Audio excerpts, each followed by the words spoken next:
Μία ρακέτα που την έχω εκεί που είναι στην ουσία από τη Χάν ξεκίνησε. Δεν μπορούσε να γίνει αλλιώς. Να σου κοπανίσω ένα 3-0 να πάρω το κύπελο. Δεν μπορώ να πω ότι το 1962 είχα προταθεί. Μετά όσο μεγαλώνεις και όσο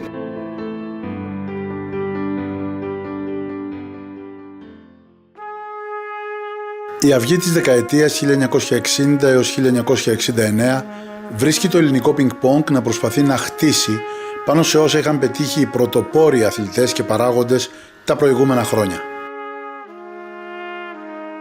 Το 1960 η Ομοσπονδία συντάσσει εσωτερικό κανονισμό, πειθαρχικό κανονισμό και κανονισμό τιμητικών διακρίσεων.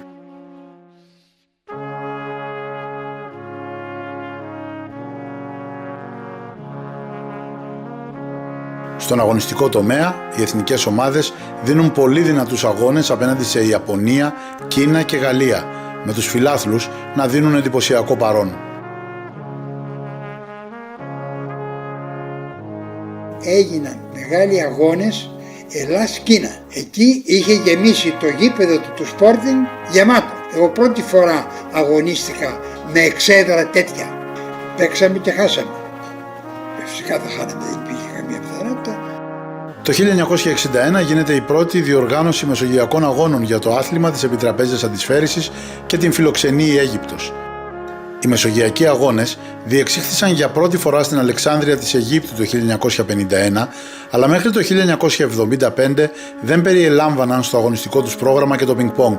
Οπότε, από το 1961 μέχρι και τότε, γίνονταν οι αγώνες ξεχωριστά για αυτό το άθλημα. Οι μεσογειακοί ξεκίνησαν, η πρώτη επαφή ήταν το 1961 που πήγαμε στην Αλεξάνδρεια.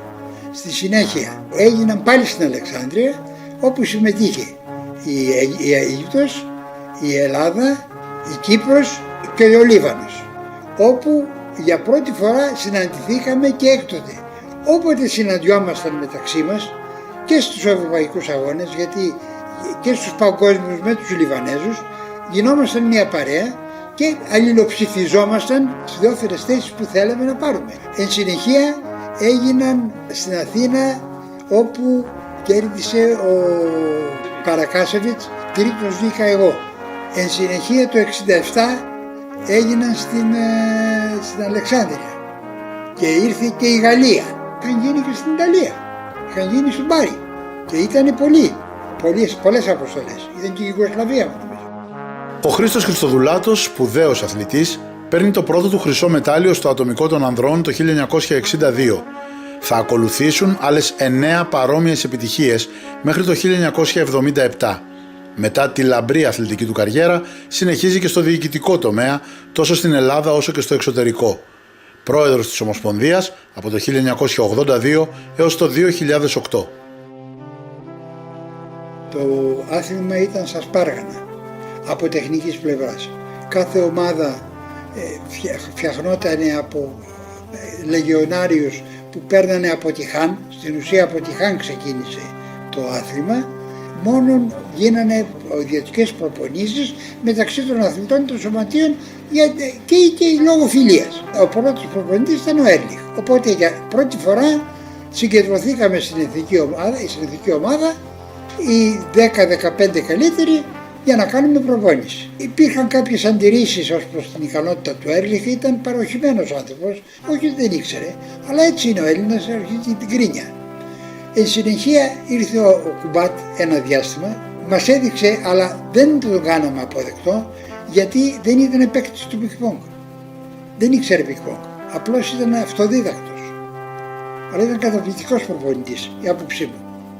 Εν συνεχεία ήρθε ο πρωταθλητής Ευρώπης τότε, ο Φέλντι, ο οποίος έβαλε μια τάξη και ο οποίος με απομάκρυνε, διότι λογικό ήτανε, ήθελε να κάνει μια νέα φουρνιά ανθρώπων βάσει των ικανοτήτων που είχε σαν προπονητής. Ήξερε ότι εγώ είμαι παροχημένος. Δεν μπορούσε όμως να με αποκλείσει από την εθνική ομάδα γιατί ήμουν μέλος της εθνικής ομάδας. Απλώς δεν ενδιαφέρθηκε τόσο για μένα. Αυτό φάνηκε όταν εν συνεχεία στον πρώτο αγώνα οι άλλοι πάτωσαν και εγώ έκανα τις νίκες.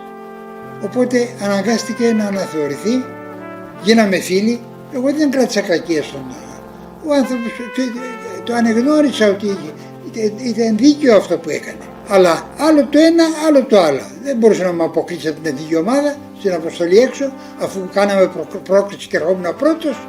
Με βοήθησε πάρα πολύ. Όσοι τον ακούσανε βοηθήθηκαν πάρα πολύ. Διόρθωνε μόνο τα κακά. Δεν διόρθωνε κάτι καλό που είχες. Κοιτούσε να το βελτιώσει. Ήταν έξυπνος άνθρωπος. Έφυγε αυτός και ήρθε ο Μάρκοβιτς. Ήταν πάρα πολύ ξύπνιος στην τακτική.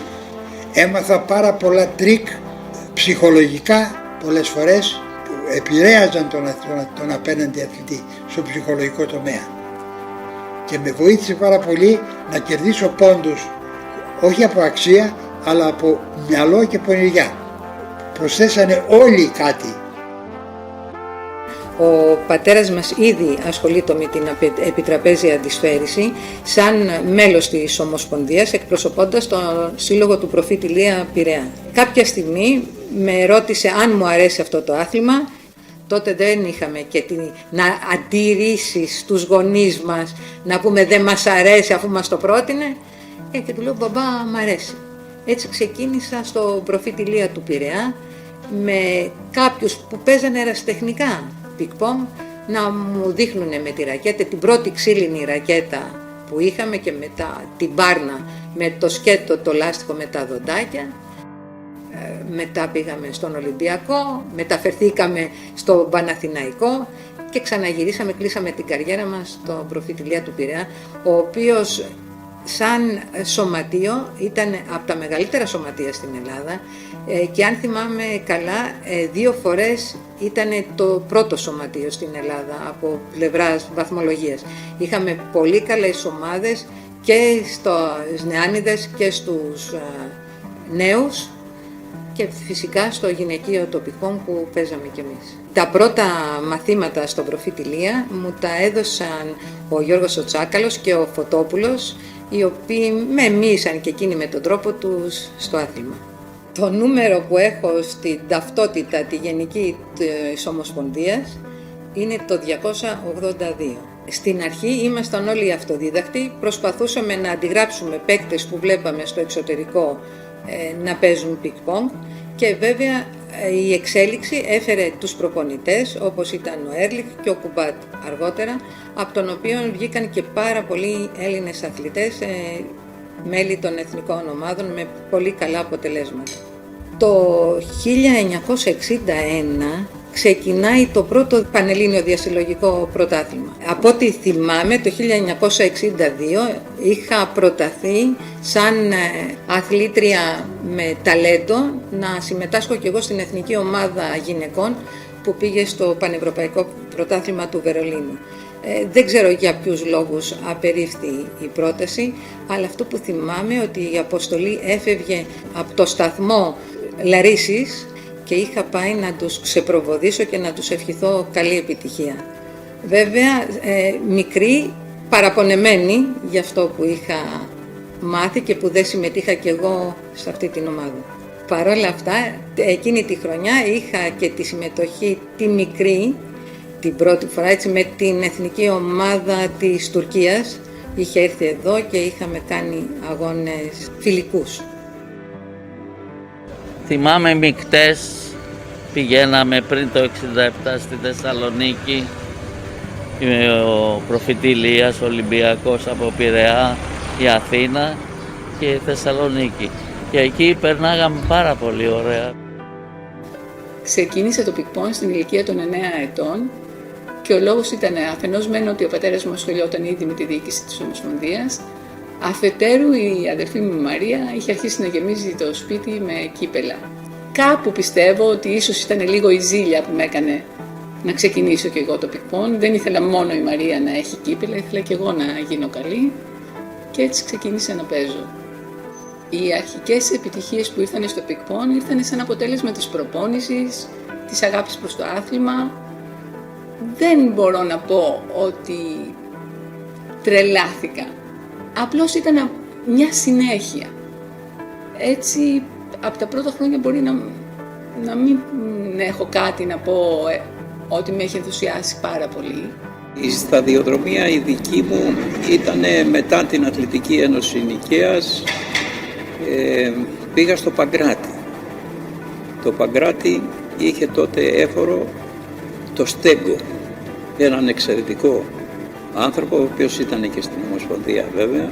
Θυμάμαι ότι για χρόνια ολόκληρα ο Παναθηναϊκός ήταν πάντα πρωταθλητής Ελλάδος στα ομαδικά. Παίξαμε μαζί τελικό Παγκράτη Παναθηναϊκός. Κερδίσαμε 5-4. Η ομάδα η δική μας ήταν ο Χριστοδουλάτος, ο Ζωίδης, εγώ και ο Δημητρόπουλος.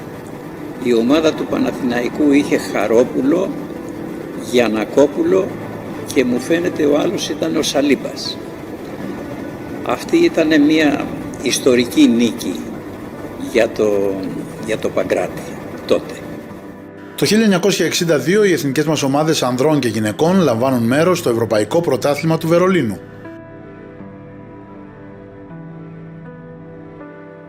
Το πρώτο ταξίδι που κάναμε με όλη την ομάδα με top spin ήταν το 1962. Επιστρέφοντας εδώ, φώναξα τους συναθλητές και τους είπα να καθίσουμε να μάθουμε. Η αντίδραση ποια ήταν? Έλα ρε Χριστοδουλάτε, αυτοί έχουν τόσους προπονητές, μπορούν να βάλουν, εμείς τι έχουμε? Παιδιά, να κάνουμε μια προσπάθεια να μην τι είναι αυτό το χτύπημα. Εγώ είδα ένα χτύπημα που έκανε αυτός ένα έτσι στο χέρι, πήγαινε η μπάλα εκεί και όλος έπαιζε με την μπάλα από πίσω, όχι μπροστά. Και ήταν ένας παίκτης της σειράς. Αυτός ο Άρντ, ο Γερμανός, έκανε νίκες ακριβώς λόγω του χτυπήματος. Και το χρησιμοποίησαν οι Γερμανοί, εν συνεχεία εξαφανίστηκε. Δεν ξαναεμφανίστηκε πουθενά στο παγκόσμιο στερέωμα. Γιατί όλοι μάθανε το spin. Εγώ στο πρωτάθλημα εκείνο έπαθα πανολαθρία. Διότι έδωσα 11 αγώνες και έχασα τους 10. Οπότε 2 την ήταν για μένα.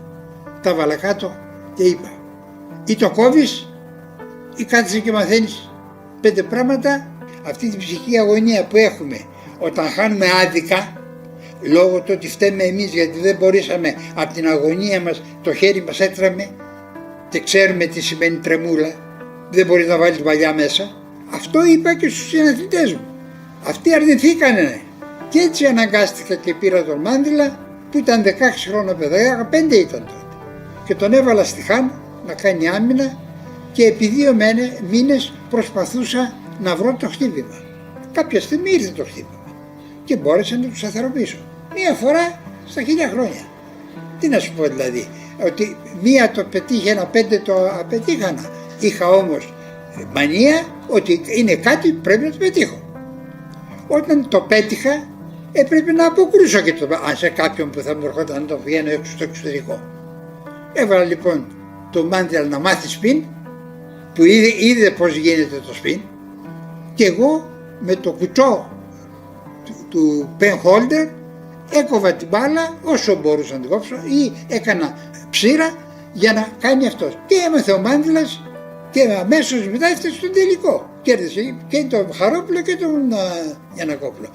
Όποιος πέτυχε στη ρότα του. Πηγαίναμε στο εξωτικό, παιδιά. Παίζαμε 3 με 3 και ο αγώνας τέλειωνε 5-3 εις βάρος μας. Με 3 νίκες δικές μου. Να τις κάνω τέτοιες νίκες αφού δεν κέρδιζε η ομάδα μου. Και συνεχώς στην κατάταξη ήμασταν τελευταίοι. Ο Χρήστος, ο Χρυσοδουλάτος, το έπαιξε το σπιν και δεν μπορούσα να το πιάσω. Πράγματι ο Χρήστος με είχε ψωμί στα τότε και τους άλλους τους πάλευα, αλλά ήμουνα δεύτερος μετά τον Χριστό. Τόσο φοβόμουν τον Χριστοδουλάτο που έλεγα στο Ζωίδη που παίζανε ημιτελικά, άντε ρε Παναγιώτη, πάρ' τον να σου κοπανίσω ένα 3-0 να πάρω το κύπελο. Τόσο πολύ δηλαδή. Τον Παναγιώτη τον έπαιρνα ψωμί και αλάτι που λένε, και τον έπαιρνε ο Παναγιώτης στο Χριστοδουλάτο, γιατί του μπλόκαρε έτσι τα σπιν, του τα βάζε έτσι και μόλις σήκωνε λιγάκι του κοπάναγε σκαμπίλι και τον έπαιρνε. Μήπως τον πήρε και περισσότερες φορές από μένα το Χριστοδουλάτο ο Παναγιώτης Χρυσοειδής.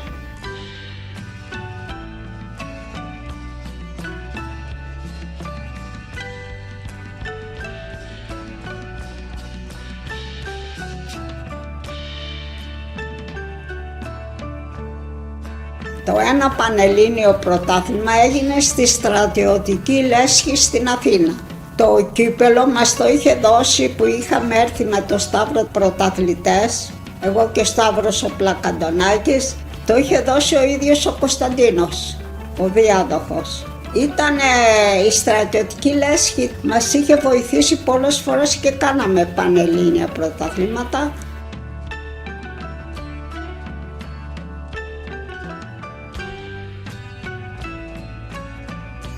Επίσης κάναμε στον Όμιλο Ερετών που είχε πολύ ωραίο τένις. Ο Όμιλος Ερετών ήταν δίπλα στον Εθνικό Γυμναστικό Σύλλογο. Ένας πολύ ωραίος όμιλος και κάναμε πολλές φορές και προπόνηση εκεί με την Εθνική όταν ήταν να πάμε να παίξουμε Βερολίνο. Βέβαια Βερολίνο με τόσες λίγες προπονήσεις και χωρίς ομοσπονδιακό προπονητή χάναμε πολύ εύκολα.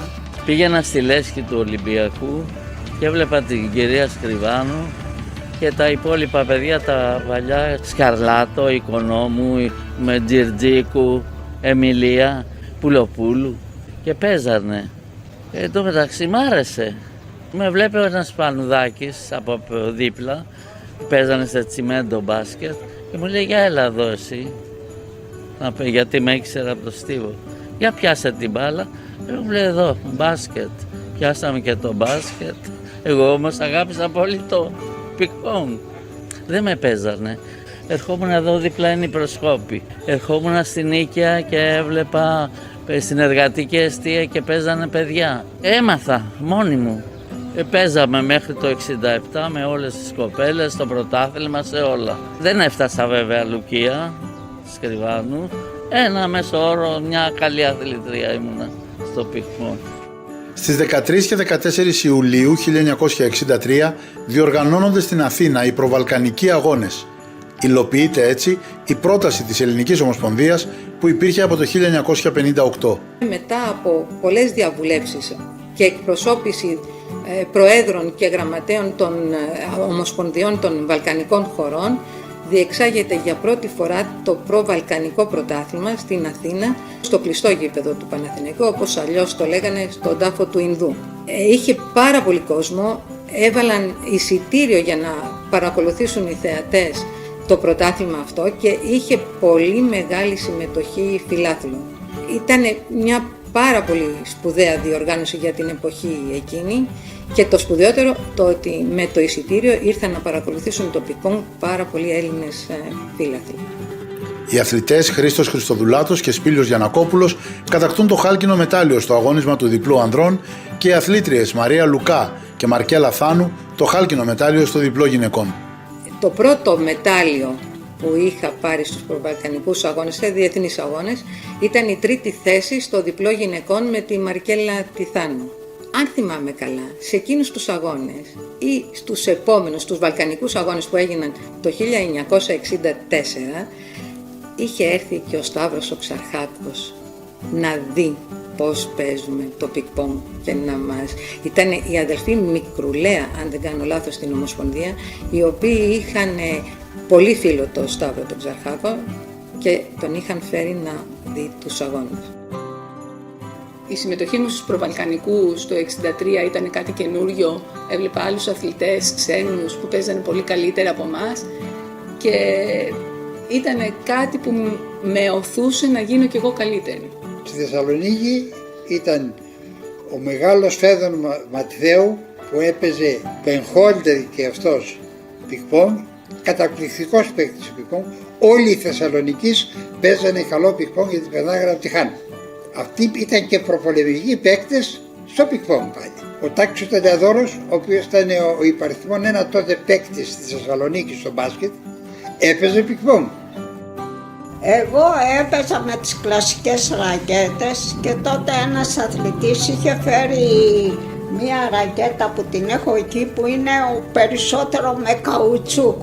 Και θυμάμαι ότι ήμουνα η πρώτη αθλήτρια που έπαιζε με τέτοια ρακέτα. Πρωτού βγουνε οι Λουκάδες, η Ματίνα και η Μαρία, ερχόμουνα μετά από την αδελφή μου που έβγαινε συνέχεια πρωταθλήτρια για πολύ καιρό, δεύτερη, τρίτη.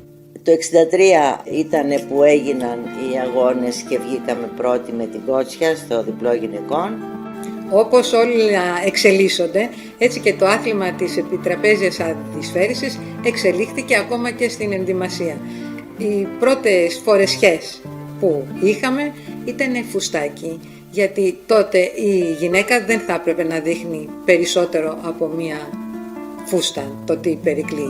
Όταν έπαιζα διπλό με την αδελφή μου, τότε για πολύ καιρό είμαστε αίτητες. Μετά σιγά σιγά ανέβηκαν οι άλλες κοπέλες, δηλαδή η Μαρία η Λουκά, η Ματίνα η Λουκά. Ένα φεγγάρι ήταν και η Εφρεμίδου από τη Χένη και έπαιζε πάρα πολύ ωραίο. Το μόνο που θυμόμαστε ήταν ότι είμαστε όλα τα παιδιά μονιασμένοι, παρόλο που αγωνιζόμαστε να παίξουμε εθνική ομάδα, τα άλλα βγαίνανε, τα άλλα μπαίνανε. Υπήρχε μια σύμπνοια και μια συμπόνια. Βέβαια τότε μετά από τον πόλεμο ήταν πολυτέλεια να τσακωθείς για τον αθλητισμό. Στη Λέσχη παίζαμε με 2 τραπέζια, δεν μπορούσα να παίζανε οι μεγάλοι, δεν μπορούσα να παίξω. Εμένα ειδικά εγώ τα αγόραζα όλα μόνο μου. Μετά όμως που μπήκα στο πρωτάθλημα και φόρμα και αυτά μου δώσαν. Εμένα ο Ολυμπιακός με αδίκησε πάρα πολύ. Έδωσα αγώνα να ανεβάσω τον Ολυμπιακό, έδωσα μάχη, τα καταφέρα, μετά άρχισα να διαλάει πάλι ο Ολυμπιακός, με πιάσα τον κόκαλη, έπιασα όλα. Πήραμε το Μακρύ που είχα μια καλή συνεργασία μαζί του. Έφυγε και ο Μακρύς που χτυπήσαμε πολλά πρωταθλήματα. Μέχρι το 81-82 μετά άρχισαν και φεύγανε. Κατεβήκαμε κατηγορία. Και πάλι πήγα στον κόκαλη, ήρθε ο Μακρύς και ξεκίνησε. Μετά πήγε από το Μακρύ, μπήκε ο Χριστοφοράκης. Οι πρώτοι Βαλκανικοί αγώνες επιτραπέζιας αντισφαίρισης γίνονται στην Αθήνα το 1964. Οι αθλήτριες Λουκία Σκριβάνου και Παναγιώτα Κότσια κατακτούν το χάλκινο μετάλλιο στο αγώνισμα διπλός γυναικών και οι αθλητές Χρήστος Χριστοδουλάτος, Γιάννης Μάνδυλας επίσης το χάλκινο μετάλλιο στο αγώνισμα διπλός ανδρών. Το 1965 γίνεται προσπάθεια για διοργάνωση μεσογειακών αγώνων επιτραπέζιας αντισφαίρισης, η οποία αποτυγχάνει λόγω της πολεμικής κατάστασης στη Μέση Ανατολή. Τον Οκτώβριο στους Βαλκανικούς αγώνες οι αθλήτριες Λουκία Σκριβάνου και Παναγιώτα Κότσια κατακτούν και πάλι το χάλκινο μετάλλιο στο αγώνισμα διπλός γυναικών. Το 1965 έχουμε πάει στο Παγκόσμιο Πρωτάθλημα της Λουμπλιάνα. Τότε δεν υπήρχε χρονικός περιορισμός στο παιχνίδι και οι αγώνες γίνονται μέχρι τέλους. Τότε το παιχνίδι πεζόταν όχι τόσο επιθετικά, υπήρχαν πάρα πολλοί παίκτες που βάζανε απλώς την μπάλα μέσα, το απλώς, ενώ push the ball, πολύ δύσκολη μπαλιά, αλλά που κρατούσε σε διάρκεια. Έχει ξεκινήσει λοιπόν ένας αγώνας ανδρών, προχωράει, έχουμε βαρεθεί να το βλέπουμε, πηγαίνουμε στο ξενοδοχείο να φάμε και γυρίζοντας ο αγώνας πεζόταν ακόμα. Νομίζω ότι είχε διάρκεια πάνω από 4 ώρες αυτός ο αγώνας και είναι κάτι που θα μου μείνει αξέχαστο. Θυμάμαι τον τελικό που ανεβήκαμε στο Παρίσι με τον Κουμπάτ προπονητή. Ανεβήκαμε κατηγορία, είχαμε βγει στο νότιο τμήμα πρωταθλητές εμείς και η Σκωτία στο βόρειο τμήμα και δώσαμε τον τελικό στο Παρίσι, στο κεντρικό γήπεδο του Παρισιού. Εκεί ήταν η μεγαλύτερη νίκη του Διακάκη. Ο Διακάκης ήταν 16 χρονών. Καλός παίκτης, αλλά δεν είχε εμπιστοσύνη στον εαυτό του. Και λόγω χαρακτήρα ήταν ευμετάβλητος. Έξυπνος ο Κουμπάτ, καταπληκτικός προπονητής, δάσκαλος. Βάζει λοιπόν πρώτο παίκτη τον Διακάκη, μήπως κάνει το θαύμα. Ξέραμε ότι η Λουκία ήταν ικανή να κερδίσει τη Σκοτσέζα, εγώ να κερδίσω τον δεύτερο παίκτη και αν μπορούσε ο μικρός ή να πάρουμε το μεικτό με τη Λουκία, με το διπλό με το Διακάκη δεν είχαμε πιθανότητες Και ο Διακάκης, οι πιθανότητες ήταν αν έπαιζε να κερδίσει. Παίζει λοιπόν πρώτο παιχνίδι, περιμένουμε, μισή ώρα, 3/4, δεν τελειώνει το παιχνίδι με τίποτα. Αρχίζουμε και αγωνιούμε γιατί κανονικά λέμε χάνει ο μικρός. Ο μικρός έχει κερδίσει το πρώτο με 21-10 και στο δεύτερο είναι μάχη. Το λέω και συγκινούμε. Γιατί? Διότι το παιχνίδι στο δεύτερο σετ τελείωσε 38-36. Από τους 22 πόντους πήγε 38-36 πόντο με μάχη του μικρού, διότι ο μικρός ήταν σε παραλήρημα. Δεν ήξερε τι έκανε και τελικά κέρδισε. Και αυτό μας έδωσε τη νίκη, διότι εν συνεχεία διέλυσα εγώ τον μικρό τον Σκοτσέζο, κέρδισε η Λουκία τη Σκοτσέζα και πήγαμε 3-3 και να παίξουμε το μεικτό εγώ με την Λουκία. Και το παιχνίδι ήταν γιατί ο Σκοτσέζος ήταν 2 κλάσεις καλύτερός μας. Πήρανε το πρώτο σετ, πήραμε το δεύτερο σετ και το τρίτο σετ γινόταν οι αλλαγές στους 10 πόντους συντρόφων και έπαιρνε πια η Λουκία, χτυπούσε στην κοπέλα, η κοπέλα έκανε ψήρα, έκανα σπιν εγώ και ο τελευταίο ήταν 19-19 το σκορ. Αυτά δεν τα ξεχνάμε ποτέ, κανένας δεν τα ξέχασε από εμάς. Και στο 19-19 παίζουμε περίπου 35 χτυπήματα και σε μια στιγμή, σαν όνειρο θυμάμαι, είδα την μπάλα που ήταν λίγο πιο πάνω από το και τράβηξε σφαλιάρα, έκανα καρφί. Και ξαφνιάστηκε όλος που περίμενε με το μπλοκ. Ο επόμενος πόντος έχασε το σερβίς, από την αγωνία της έχασε το σερβίς. Και έτσι εκεί ήταν η πρώτη φορά που μέθησα με μπύρα και με πήγανε σιρτά στο ξενοδοχείο, φυσικά τρελαμένοι από τη χαρά μας. Έτσι ξεκίνησε και η διεθνής μου καριέρα πια. Ο Χριστοδουλάκος υπήρξε πολύ καλύτερος αθλητής από μένα και ως ποιότητα, ο οποίος πρωτοεμφανίστηκε το 63-64 που έπαιξε προβαλκανικούς αγώνες στο μπάσκετ του Παναθηναϊκού και κερδίσαμε νομίζω και τη Βουλγαρία.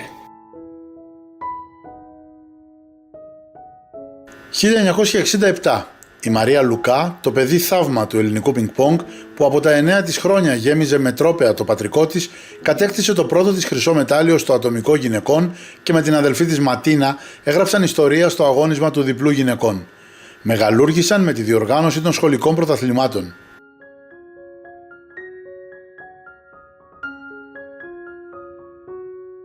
Ήμουνα επιθετική παίκτρια, επιθετικά στοιχεία πάντα, όπως ήμουνα και στη ζωή μου, επιθετική. Τα χτυπήματά μου τα καλύτερα ήταν αυτά που δεν πιάνανε και οι άντρες. Δηλαδή από ψήρα, από πολύ χαμηλή μπαλιά, το επιθετικό χτύπημα από το drive ήταν τόσο δυνατό που πραγματικά ούτε τα αγόρια, η εθνική ομάδα μπορούσε να αποκρούσει πολλές φορές το χτύπημα αυτό.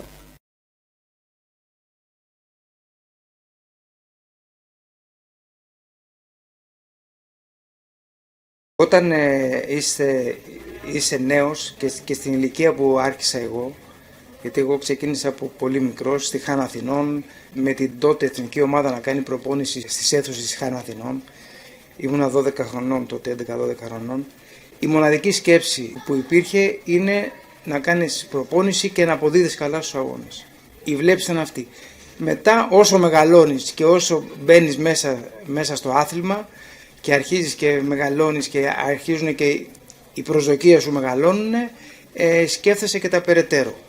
Δηλαδή σκέφτεσαι και την οικονομική σου αποκατάσταση, όλα τα χρόνια αυτά τα οποία έχεις αφιερώσει, τι θα σου αποδώσουν, οι άνθρωποι οι οποίοι είναι κοντά σου, το πώς θα σε βλέπουν, το πώς θα δικαιώνεσαι αγωνιστικά μέσα στη ζωή σου.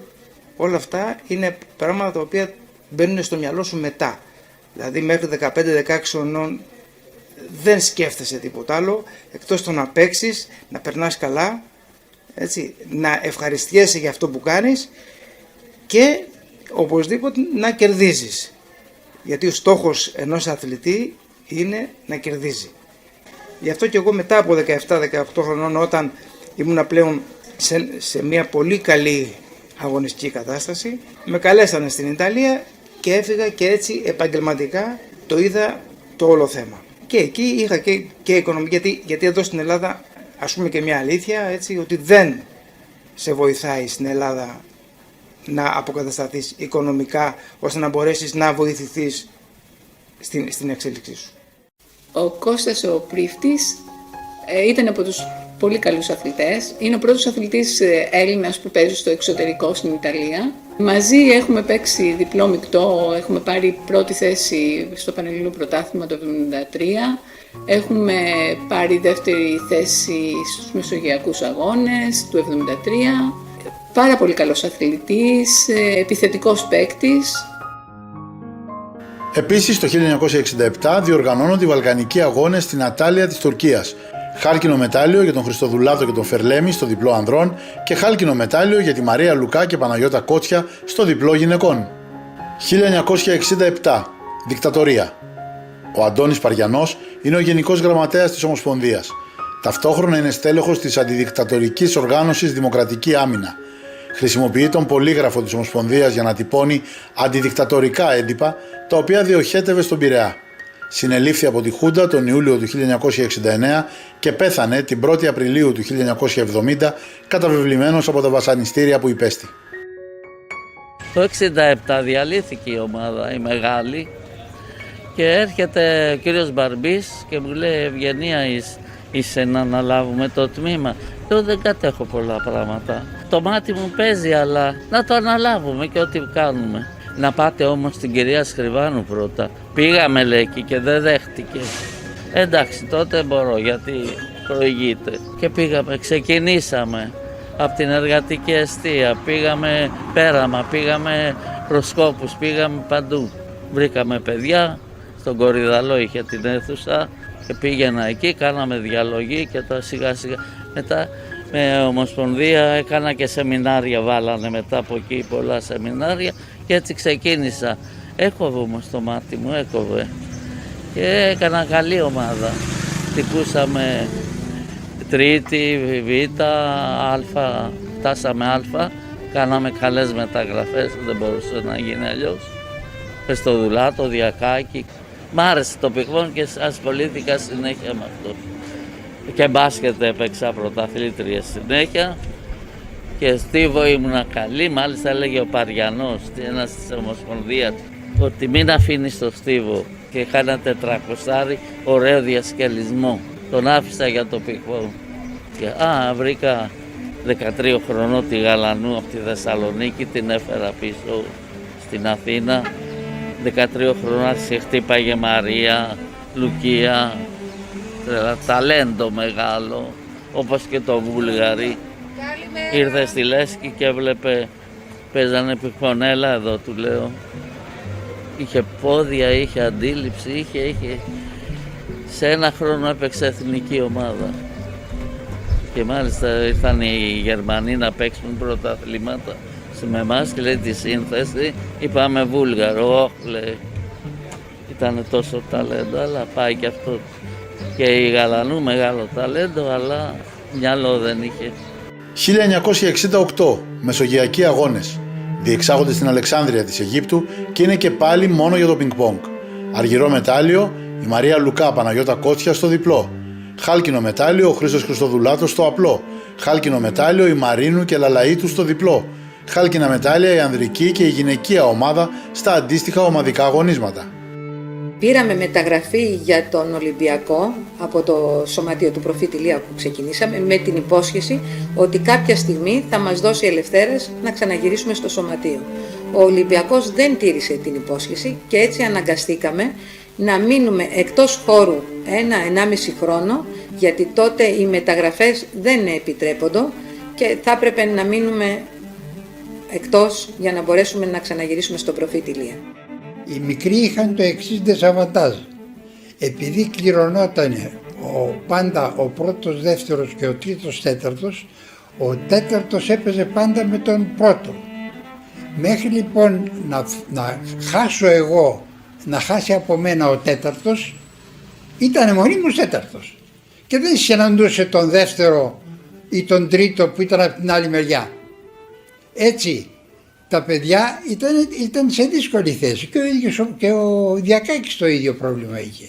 Μέχρι που σε κάποιο πρωτάθλημα δεν κατέβηκα εγώ, δεν θυμάμαι πότε ήταν αυτό, και άλλαξε η κλήρωση και φάνηκαν τα παιδιά ότι ήταν πολύ καλοί παίκτες.